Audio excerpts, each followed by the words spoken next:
स्टुडिय'आव आं दिदोम बर'। 9 नं बनरगाव बिटिसि बियाबाव टिसिएलसिसि मासिगिरि आरो पिसिडिसिनि चेयारमेनफोरखौ फोसावबाय।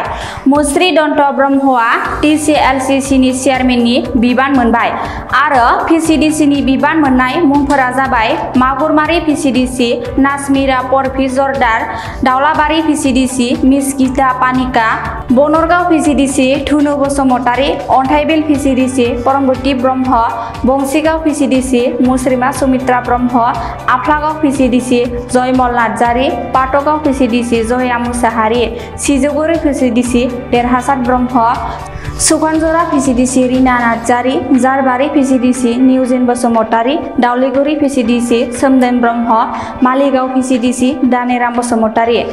बनरगावआव खुंफुंनाय मोनसे हाबाफारिनि गेजेरजों गोदानै सायख'जानाय चेयारमेनफोरनो एपइन्टमेन्ट राननानै होयो। 9 नं बनरगाव बिटिसि बियाबनि एमसिएलए जुबिराज बसुमतारिया बे हाबाफारियावनो बाहागो लायो। दतमा ब्लकनि एसिस्टेन्ट बिडिअ शरद ब्रह्मआ जोबोद गोजोनथाव मोनसे बार्ता बा मोनसे निउस जोंनि थाखाय मेसेज जे जों दिनै साक्सेसफुल मोनसे मिशनखौ जों खालामनो हाबाय। बेनो जाहैबाय जोंहा अति प्रयोजन जेखौ जोंनि सरकार जोङो जेरावबो समस्थियाव जोङो बेखौ दाफुंसारनानै लानो हानांगौ आरो बेनि उसिलायै आं दिनै बनरगाव समस्थिनि सासे एमसिएलए जानानै जोंनि बनरगाव समस्थिनि मोनफ्रोमबो प्राइमारियाव गासै टटेल जोंनाव 13टा प्राइमारि दङ। 13टायाव जोंनाव मोनसे प्राइमारिया वार्ड कमिशनारनि आन्दाराव थायो। बे जाहैबाय 1 नम्बर 2 नम्बर शान्तिनगर।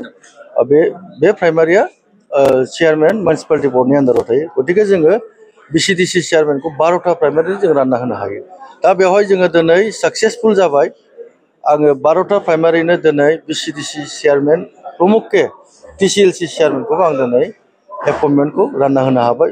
बे जाहैबाय जोंनि थाखाय मोनसे ग्रेट साक्सेस आरो निस्सय आं आसा खालामो बिथांमोना जेखौ निर्देश सरकारि निर्देश जे बिथांमोना जिहेतु दिनै मोनसे सरकारिनि दायथ' मोनबाय हिसाबै सरकारिनि निर्देश महरै बिथांमोना निस्सय मोजां निस्वार्थभाबै बिथांमोना खामानिखौ गोसो गोथारै मावगोन आंहा आसा दङ।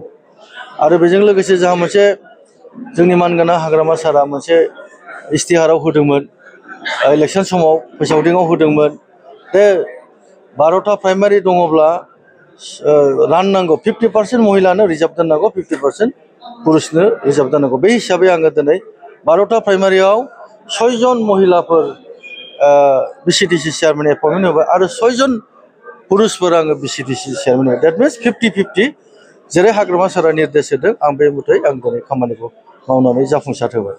निस्सय सबसे गुरुत्वपूर्ण मोनसे प्रश्न बे। आं दहाय मिटिङावबो मेलावबो एपइन्टमेन्ट लेटार होनायाव बिथांमोनखौ बुंदों जिहेथु जोंनि दोलोआ थांनाय थैनाया नोंथांमोननि आखायाव थायो।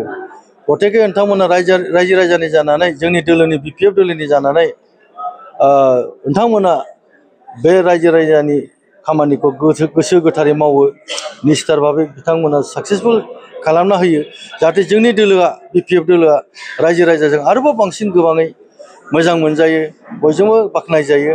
आं बिथांमोनखौ दहायबो मिटिङाव अनुरद खालामखादों आरो आंहा आसा दङ आंहा बिथांमोना निस्सय गोसो गोथारै गोसो गुवार जानानै रायजो राजानि थाखाय बिथांमोना टिसिएलसि चेयारमेनखौ लानानै बा बिसिडिसि चेयारमेन 12 जन निस्सय गोसो गुवारै खामानिखौ मावफुंसार होगोन आरो जोंनि बिपिएफ दोलोखौ आरोबाव जौगासार खालामगोन आंहा आसा दं। जोंनि बे जिनिसानो जोंहा मानगोनां श्रीजुत हाग्रामा महिला सारआ जोंनि पार्टी प्रेसिडेन्ट तथा बिटिसिनि चिफआ जोंखौ क्लियारलि बुंखादों जोङो इउपिपिएल सरकार बादि सालाया। जों दा सरकार जाबाय, जोङो बिटिसि ओनसोलाव 32 लक्ष रायजो राजानि जों सरकारसो।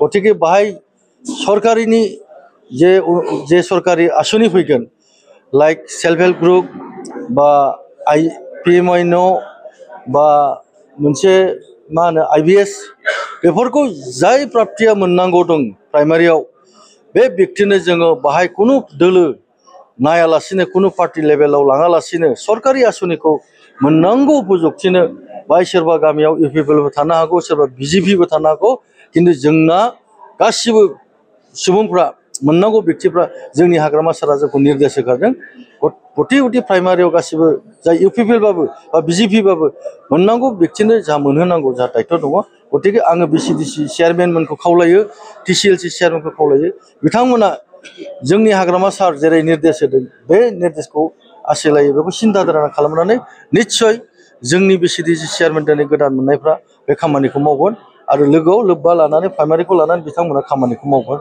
बाहाय जोंहा क्लियारखा बाहाय जोंहा पार्टिजों 32 लख रायजो राजानिसो जोङो दिनै सरकार बिपिएफआ बिटिसिआव जों सरकार गतिके बाहाय खुनु पार्टिजों खोथा गैया मोननांगौ उपयुक्त व्यक्तिफ्रा मोनजोबगोन जाबाय खुनु पार्टिजों खोथा गैया